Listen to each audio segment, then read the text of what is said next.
Урматтуу көрүүчүлөр, биз бүгүн белгилүү адабиятчы, публицист жана журналистикада көп жылдык тажрыйбасы бар Эсенбай Нурушев агабыз менен сөз эркиндиги жана эркин журналисттер жөнүндө маектешели дедик.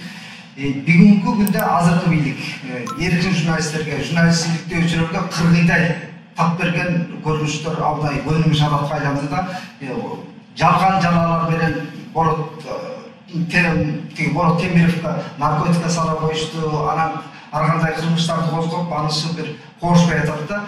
Деги эле ошол журналистикалык майданда жүргөн инилерибизге кандай кеңеш бересиз? Биз кандай болушубуз керек, бийлик кандай болушу керек? Эми бул журналисттер менен бийликтин мамилеси атам замандан бери келатат, Эгер Марксты окусаңар, Марксты жаман көрөт көбү, эми эскирип калды билди. Бирок мына азыркы дүйнөдө эркиндиктин, анан сөз эркиндигинин, анын ичинде басма сөз эркиндигинин принциптерин ушул биринчи Маркс айткан да, ушул келтирген. Анан ошондон чыгып дүйнөнү Американы ачкансы азыр жанагы көп кишилер айтып жүрбөйт, уюмда андай принцип ушул деп. А Марксты эч ким эскербейт. Маркс жазып атат башында. Бул сөз эркиндиги деген, падышаларга же болбосо башка ушул бийлиги бар чөйрөгө берилген баягы артыкчылык, привилегия эмес дейт. Бул адам рухунун привилегиясы. Адамдын населенин привилегиясы дейт. Эгер ошол привилегиядан ажыратып койсоң адамды дейт, ал жашабай калат дейт. Жашагысы келбейт дейт. Башкача айтканда, сөз, ой эркиндиги болбосо адам болбойт дейт. Адам болуштан калат дейт. Анан ушул укукту, башында сезгенде дейт, ушул жалпы адамдын наркындагы населендеги ушундай артыкчылык экенин сезгенде, бийликтегилер өзүнө энчилеп алган дейт. Ушул эсибизде өткөн жылы улуттук коопсуздук кызматынын төрагасы Камчыбек Ташиев жөн эле журналисттерди опузалатта президентке сөз тийгизгендерди эсиңерге алып коюп, тилиңерди суурам деген опузалар бар, камап коебуз дегенче ушундай эскертүүлөрдүн артында кандай психология? Бүт ошол эски ушундай психология жатат. Бизде ачыгын айтканда айтып атпайбызбы тиги авторитардык психология деп ачык айтпайбы? Муну неменин мен башкача айтайын. Пруссиянын башчысы бар эле го. Ким эле? Бисмарк. Бисмарк. Дүйнөдө бардык эле жерде эки модель жашайт азыр. Бири ошол Маркстан калган принциптер, бардык жерде басма сөз деген эркин болуш керек. Анысы болбойт. Бул адамзаттын населине каршы нерсе деп. Эркин сөзгө, ойго тыюу салган ошого каршы деп. Адамзаттын өзүнүн населине. Биз акыл нейрондорубуздун иштеп турганында ошо сөз ошого. Эми сен оюңду эркин айта албасаң, эркин сүйлөй албасаң, сен эмне деген адамсың, адам эмессиң да. Анан экинчиси ушул Бисмарктын модели да. Бисмарк Германияны бириктириш үчүн бул азыркы замандын маселелери бул былдыраган сөздөр менен чечилбейт, кылыч менен чечилет деп айтканда. Анан ошол Германияны бириктириш үчүн ал бүт гезиттерди баарын бир структурага бириктирген. Анан жанагы либеральный гезиттер болгон ал гезиттер, алар сатып алган жөн эле. Ар бир гезитке кээде баш макаланы өзү жазган. Анан кийин бардык жерге цензура киргизген.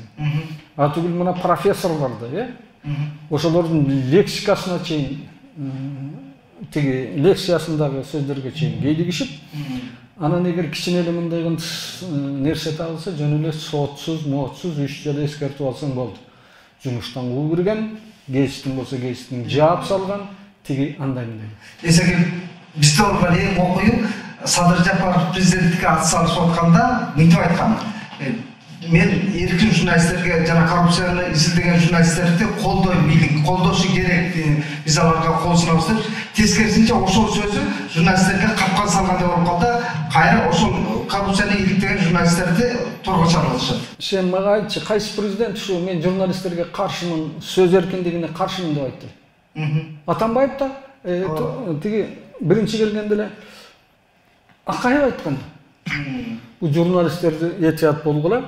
Булар андай мындай, эң күчтүү кишилер ушулар, бийликтин башына андай мындай жетет, мен сыйлайм силерди андай мындай. Кантип сыйлайм? Көрдүк го, кантип сыйлаганын. Көп түрмөдө отургузбойду. Кээ бир кыздарды апарып жанына отургузбойду.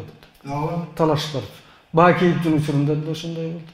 Бакиевдин учурунда кээ бирлердин көзүн тазара бербеди. Ооба десеңиз. Туурабы? Мына Атамбаевдин учурунда да ошондой болду. Ой, бул журналист мен өзүм ушул жактан чыккан андай мындай. Аны эмне кылды? Бүт барын ол чойтуп, эмне салдырды, штраф салдырды. Атыгыл мына Азаттыкка 20 миллион доллар бул Азаттык деген бай. Ооба десеңиз. Деген айып пул салбады. Кийин айласы жок, артка кайтканга туура келди. Мына Нарынга жанагы Нарын айтпай 200 миллион беле канча? 200 миң беле? Ой, канча? Анан жанагы миллион болчу. Анан кийин үйүндө жашап аткан жанагы атасынан калган апасынын үйүндө ошого дагы эмне киргизбеди? Атын өчкөр. Санкция мамлекеттин пайдасы. Ал жерде Нарын катталган эмес. Нарындын пропискасы таптакыр башка жакта да. Анан жанагы апасынын жашап аткан 90го жакындап калган апасынын үйүн квартирасын тартып алат. Ой, бул кандай келесиолук? Атамбаевдин убагында ошондой ылдык көргөздө. Анан эми ошондой бийлик мына азыр деле болуп атат. Мен жеке көз карашымда мындан кийинки келген президент деле ушундай кылат. Бийлик деп коет, бирок соц тармактарда карапайым пикирдегилер мынтип атпайбы? Ошол журналисттикте өчүлөрдө бул батыштын жугундукорлору ошол себеби эмне дебейсиңби? Себеби элдин массанын көбү, калктын көбү ошону жакшы көрөт. Батышты жамандаган. Колдойт. Ушу журналисттерди оозун тыйыш керек. Оюна келгенде айта берет экен. Далили жок, мени каралап салды. Эл караган бетимди жер каратып койду. Бул Советтер Союзунун ичинде биз мына Совет Кыргызстандан кесип иштедик. Ошол кезде ушундай болчу. Арыздар менен барып дегендей мындай. Анан эл өзү ошону жакшы көрөт. Бардык мамлекетте, бардык өлкөлөрдө, бардык коомдордо журналисттерди жакшы көргөн өлкө жок. Халк жок, ишенесиңби? Американын өзүндө да жаман көрөт. Бир гана мына Японияда şu jurnalistlerge abdan mындай сыйлап, урматтап мамиле жасайт экен да. Анан башка да жерлер бар. Калган бардык жерде эле ошондой журналисттер тытып жегиси келип турат. Анан ошондой шартта бийликтерине Кудай берет. Мына Байденди деле, Трампты деле, эки жактан бир жагы мактап жатса, экинчи жагы тытмалап атпайбы. Эмне кылат? Кайсынысына ишениш керек? Себеби коом өзү ошондой көз карашка бөлүнүп алган. Анан аларды кантип тыясың? Жашай берсин, тытыша берсин, айтыша берсин, болгону согушпасын, атышпасын, бири-бирин өлтүрбөсүн деген сыяктуу. Бүгүнкү көрүнүктүн да койгон көрүнүштөрдүн дагы бири батышты жек көргөн. Ага да келейин. Мына экинчи азыр ушуну неткен, бизде мына интернет информациялык маалымат технологиясы өнүккөндө мына блогерлер деген чыкты. Ой, булар оюна келген жаза берет. Эч кандай жоопкерчилик тартпайт. Азыр ким көп кыргыздар? Айылга барсаң мен блогермин дейт. Блогер деген эмне? Өзү ушундай андай. Ушулар көп мына ошолорго кошулуп мына журналисттердин кадрын ошолор да кетирип атат да. Анан экинчиден журналисттердин өздөрүндө да бар. Бирөөнү сөз сүйлөп жазса дегендей деле өзгөчө кыргыз, кычыткы бир сөздөр менен. Кайсы саясий кландын курамына айланып. Эми да мындай да жазсаң сени сындаба деп эч ким айтпайт. Саясий ишмердигин сындап башка жөнөкөй эле сөздөр менен айтып сындайт да, фактылар менен. Анан кийин куюшканга кыпчылган бирдеме түкүнчө деп салыштырган жалаң одону да. Теманын да ошондой батышпайбы. Анан кыргыздын нукура сөзү дейт. Кабыл кетейин, кыргыздардан башкада нукура сөздөрү бар да. Ондай адамгерчилик менен нетпейсиң. Айтпайсың, сүйлөбөйсүң. Кандай учурда болбосун? Мактасаң дагы, сындасаң да, жалаң адамгерчиликтин рамкасында болуш керек. Bizde андай болбой атпайбы? Мактасаң ашырып бересиң. Так? Кудайга тене бересиң. Жамандасаң, тияка түшүрүп бересиң. Анан немеде кичине жок дегенде акыл эс логика менен айтыш керек да. Анан эми бизде батыш жаман, түкүнчө жаман деп эле ушу батыштан келген. Прогрессивдүү көз караш айтканда батыштын. Анан мындай да. Азыр көп ошондойлор батыш анан мындай. Макул. Өзгөчө муну молдолор, тияк-бияктар, мингени иномарка. Колдонгондо батыштын технологиясы телефон. Эң алдыңкы, эң акыркы модельдеги айфондорду көтөрүп берет. Анан батыш жаман дейт. Батыш жаман болсо керек тигилерди. Машинадан, тиги иномаркадан түш, эшек минип алып да, элди кылдыр. Туурабы? Туура дейсиз. Ушундай да. Тамагын жеп алып, кыргыз айтат го. Асын жеген катынын тышчайын деген. Тамагын жеп алып, анан табагын тебет деген ушундай. Батыштын бардыгын эле жакшы эмес. Бизге өмүрү жукпай турган нерселери бар. Алар деле айтат.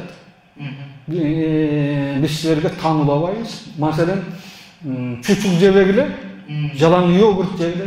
Йогурт деген өзү түбү биздин түрктөн барган сөз. Калпак кийгиле, жалаң бейсболка же кепка кийгиле деп айтпайт да.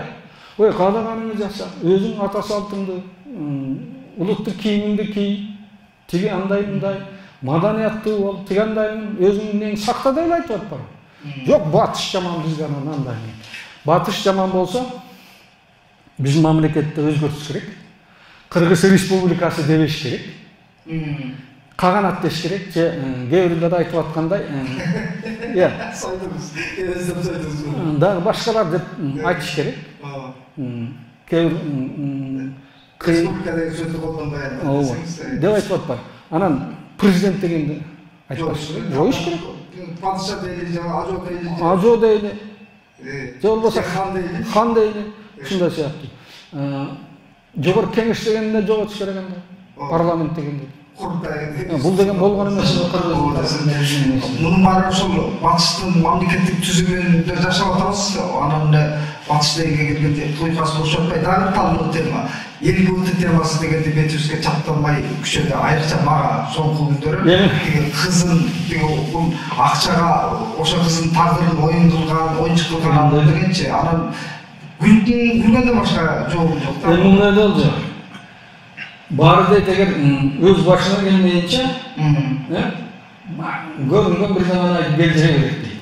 Өзүнүн башына келгенде, анан тиги тембирбестен моюндалбастан аркасы калбай калат. Анан бул оору, бизде болгон эмес сакталгандар мындай. Махмут Башарны айтып көрсөң, эмне бар? Жүрөт ошо жакта. Термин калыш менен же жок ушундай көрүнүштөрчү. Кумса сайпана жокса алар кийинки келген эле мындайлар. Бул кумса сайпана дегендер бул араб нелерден келген. Лексикон арабтардан келген сөздөр. Ошол жерде жүрөт. Анан бизде өзүбүздө мына кыргыздын менесинде эле кыстеке бар. Анан ушундай сыяктуу нерселер бар. Тиги Махмут Башары да андан да башкалар жүрөт. Башкача айтылган бирок чечмелеген ошондой эле нерселер. Анан болгону баягы идеология деп атпайбызбы жанагы нерсе. Ислам анан башкалар бирип буга тыюу салган. Мындай болбош керек. Өзгөчө мына Рим католик чиркөөсү бар инквизициянын маалында мындан да жаман болгон. Ошолордон алынган. Кайсы дин болбосун, кайсы эмне болбосун, ошолор басынан жок кылып салышкан көбү билип калсын. Билбей калса жүрө берип ошолордон өтүп кетишкен. Ошонун кыргыздын коомунда батышта, чыгышта болгон эмес деп айтып атпайм. Жалган. Адам заттын бардык жеринде мындай көрүнүштөр болгон. Ошону жерибей. Биздин элде болгон эмес деп атышпайбы ата. Ошону жерибей, Алар деле адамдын баласы да. Иә, айбандын баласы эмес да. Анан ошолорго деле мүмкүнчүлүк берип, караштырып, теге керек болсо жардам берип дегендей. Бул темага алып келип аткан себеп жардам бермектен ата энеси өздөрү үйүнөн чыгарып коюп, ошол кызым жок бар. Ошол мына, майып балдары бар, баса албаган. Кудайды кылган. Жетелеп жүрбөй ошого, сүйдөй албай тандайм деди. Ким эми айтат, мынтип антпайт. Бул баштатпайсың мындан. Жок, алып жүрбөй. Анысы аз келгенсиз мына азыр көп ит бага баштабат. Баласы жок, ит багат. Бүт тапкан ташыганын ошого берет. Гилтиктик анан эртең менен көчөлөргө эришип чыгат. Мактанып. Бир дүйнөсү бар. Эми бул адам дегенди кээде түшүнбөйсүң. Түшүнө албайсың да. Бир туруп мындай карасаң айганга жакын, бир туруп карасаң мындай бийик. Журналистикага кайра келели. Дегеле сиздин түшүнүңүздө журналисттик озуйбай эмне менен? Журналист деген ошол эле сендей мендей киши асмандан түшкөн эмес. Журналисттин негизги озуйпасы менимче ал элди, сени мени агартыш, мен билбегенди билдириш мага. Мен окуп алып өтүм, ушундай турбайбы деп нет барышым керек да.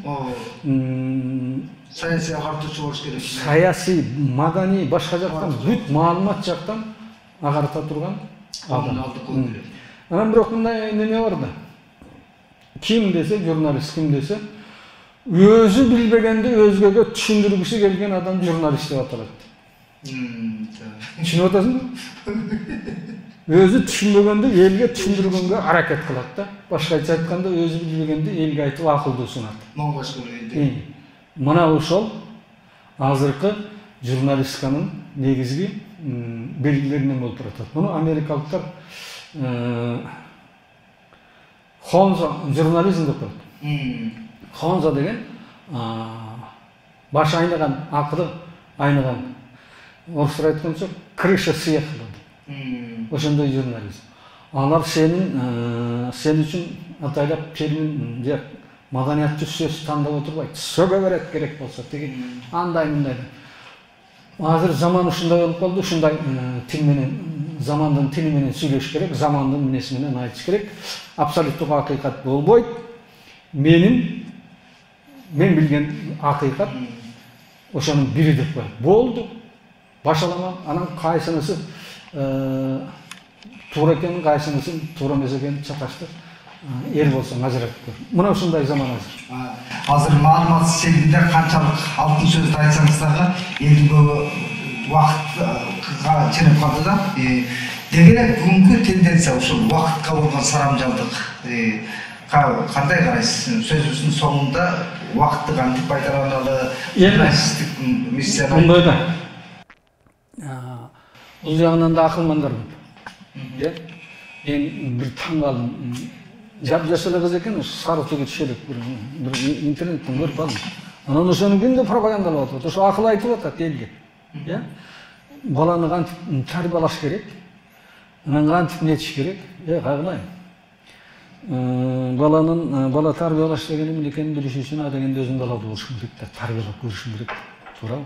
Нарстынчылык сезим. Анан ошонун тозогун тартып деген түн менен уктабай, ары бери басып көтөрүп, анан сары түгү түшөлөк кыздар чыгып аяктан бияктан алып келген китептерди сага акыл үйрөтүп атат. Анын сыңарындай убакытты кантип үнөмдөш керек деген да азыр бүтүндөй бир лекциялар чыкты. Лекторлор келет. Мынтиш керек, антиш керек.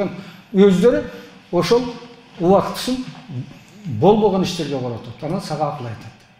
Мындай, андай, саат мынчаны бөлүштүрүш керек, өмүр деген кымбат. Өмүр деген кымбат экенин баарыбыз эле билебиз. Анан убакытты ким кандай пайдаланат, кандай өткөрөт, анын бир мындай рецепти жок да. Жалпыга кабыл алынган рецепти жок.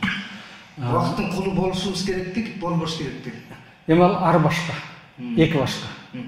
Убакыттын кулу да болуп каласың деди. Кулу болбой да калышың керек. Мунун баары шарт шараатка байланыштуу болот.